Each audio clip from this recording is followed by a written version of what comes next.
Good afternoon, and welcome back to the Edgar Allan Poe Museum in Richmond, Virginia. Before we begin, I should warn you, what you're about to see might just shock you. Rather than talking about the melancholy, misery, death, and despair you're used to hearing me talk about, I'm going to present a video all about flowers, specifically the ones blooming in the Poe Museum's Enchanted Garden. And that will be the subject of tonight's installment of the Curator's Crypt.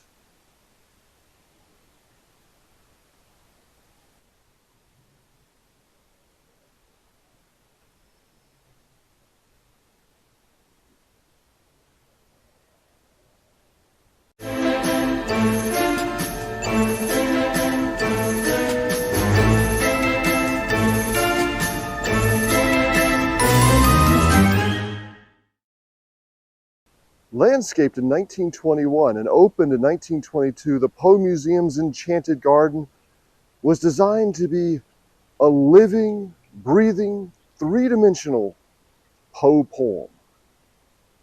The layout, with its green aisle, its fountain and shrine, was actually based on his poem To One in Paradise, which begins, "Thou wast it all to me, love, for which my soul did pine, a green aisle and the sea, love, a fountain and a shrine, all wreathed in fairy fruits and flowers, and all the flowers are mine."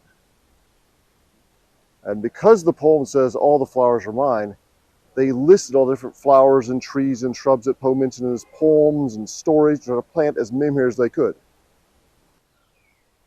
Now, of course, you're going to find roses all throughout the garden. Poe mentions them in several of his poems, but it's actually roses that gave the garden its name. The Enchanted Garden came from a line in Poe's 1848 poem to Sarah Helen Whitman, "Upon the upturned face of 1,000 roses which grew in an enchanted garden." I'm not sure if we have 1,000 of them, but you'll find a wide variety of roses growing here from spring all the way up till fall.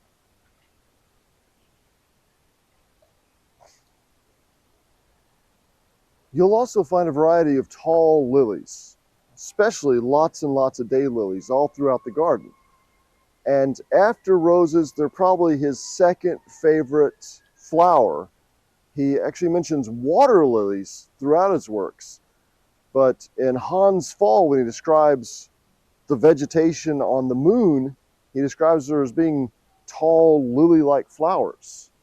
So he tried to approximate that.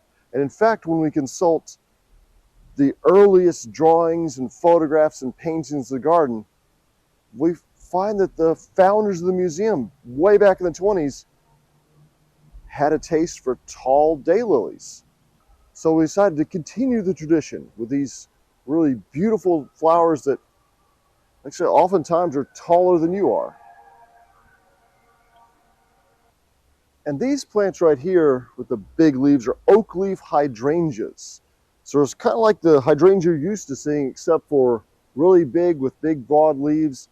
And they grow really well in the shade because our garden has a lot of shade. It's grown over the years. So we have to find plants that can tolerate these dark conditions. And Poe does mention hydrangeas in his works, including Lander's Cottage. So hydrangeas made the list. You'll also notice a lot of ivy throughout the garden. Now, Poe does mention ivy in works like The City and the Sea, but there's something very special about our ivy. This was growing on Poe's mother's grave and was transplanted here back in 1921, has been growing here ever since. Okay, so there is a little bit of death in our tour. Also, check out some of our old boxwoods. These boxwoods have been here since the 20s. And Poe mentions boxwoods in his short story, William Wilson, as surrounding his boarding school when he was growing up. But these boxwoods came from a place he visited. So there's another Poe connection there. So it's double Poe. Now let's not forget we also have Poet's Laurel. Poe doesn't mention Poet's Laurel in his works, but he's a poet, so you got a Poet's Laurel, right? Because we're conducting this tour in May, you're missing out on a lot of the spring flowers, like tulips, which he mentions in several of his works, and hyacinth, which he mentions in poems like To Zante and To Helen, when he describes her hyacinth hair. You'll also notice throughout the garden there's little bits of Poe places, like our big stone garden benches, were actually slabs of granite taken from the house in which Poe was living when he got married. In fact, his ceremony took place in the parlor of that boarding house. Also, our shrine is made of bricks and granite salvaged from the office of the Southern Literary Messenger, where Poe began his career in journalism. The bricks under our urn came from Poe's home in Greenwich Village, his last Manhattan residence.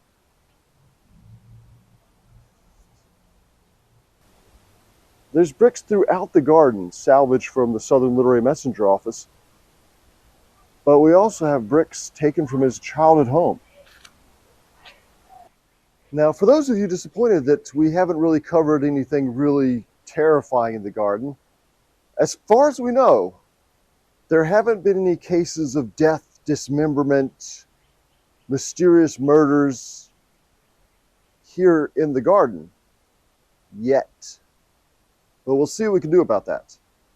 Until then, there are all sorts of strange stories people like to tell. Like occasionally we do rent out the garden for weddings. Even perfectly normal people get married at the Poe Museum. It helps if you're weird, but we take the normies too. Well, often these ceremonies are after hours.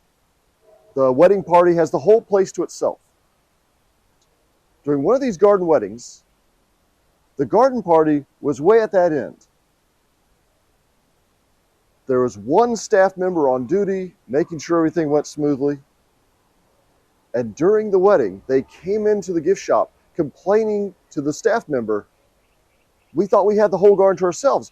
Why was there a kid playing in the garden?" And of course, the staff member had to say, "What kid? There was nobody else here. You're the only living wedding guest." This little shady area right here is our tribute to Poe's short story, A Tale of the Ragged Mountains.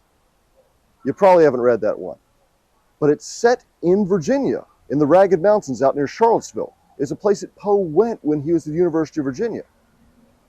So it's planted with things that are typical of the Appalachian region, but to top it off, we even have a stone right down there from the Ragged Mountains.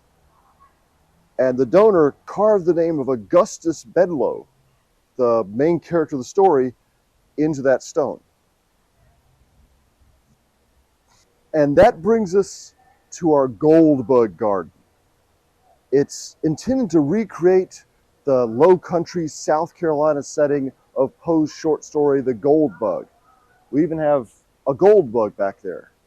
And you'll find in it dwarf palmetto, needle palm, yucca, all sorts of things that recall that whole Sullivan's Island, South Carolina area. If you don't like the gold bug, he also used Charleston, South Carolina as a setting for the oblong box and the balloon hoax. So you take your pick.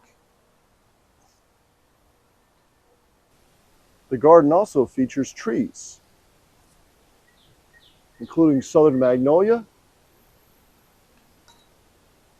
tulip poplar, which Poe features in his short story, The Gold Bug,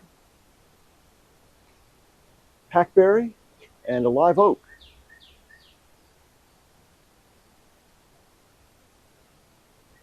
So that's just a brief tour of the Poe Museum's Enchanted Garden. And if you're wondering why there's a garden in the middle of a museum dedicated to the master of the macabre, it's because Poe loved gardens. And one of his short stories is called The Domain of Arnheim. It's all about a millionaire. This is back when a millionaire was kind of like a billionaire today, or trillionaire. His name was Ellison. And he had all the money in the world and wanted to make the perfect work of art. He had the soul of a poet, but he had so much money, so many resources, he decided the ideal poem he could create was a landscape garden where nature and man work together to create something marvelous and beautiful. And we hope that's what we've done here. So what do you think? Does the garden capture the spirit of Poe? Let us know down in the comments. And also let us know down in the comments if you have suggestions for future videos or other topics we might cover. And until next time, thanks for joining us. And I'll leave you with more gratuitous footage of the Poe Museum cats in the Poe Museum's Enchanted Garden.